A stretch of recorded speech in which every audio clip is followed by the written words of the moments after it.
The paradox of attraction, how we sometimes destroy the very thing we fell in love with. Hello, I am Dr. K. Paul Stoller, and there's a famous satirical article from The Onion that captures a strange truth about relationships. The headline reads, "A woman successfully molds her boyfriend into the exact type of man she's no longer attracted to.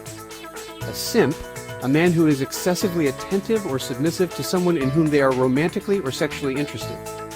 The article was meant to be funny, but like most satire, it works because there's something real hiding underneath the joke. At the beginning of the story, the woman is fascinated by a musician. He plays guitar in a band, he stays out late, he's unpredictable. He has what she describes as mystique, an edge, a little danger. He isn't necessarily the most handsome man in the room, but he's alive, interesting, different, and she can't stop watching him. Because those traits trigger something powerful in the human brain: novelty and excitement. Then the relationship begins, and slowly, small pressures start to appear, such as the apartment is too small, the job is unstable, the late nights are inconvenient, the unpredictable lifestyle isn't practical anymore, so changes begin. He gets a more stable job, he goes out less, he practices with the band less, he becomes more responsible, more predictable, more reliable, more domesticated. And eventually he becomes exactly what she said she wanted. But something strange happens. The man who once fascinated her no longer excites her. The mystique is gone. The unpredictability is gone.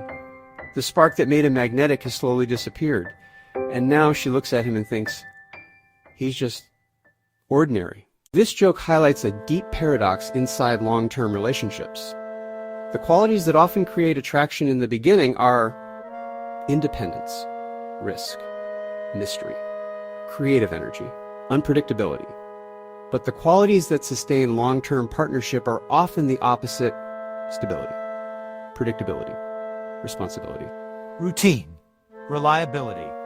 In other words, the very process of building a stable life together can slowly remove the qualities that made the relationship exciting in the first place. Psychologists sometimes describe this as a tension between two forces: the security system and the excitement system.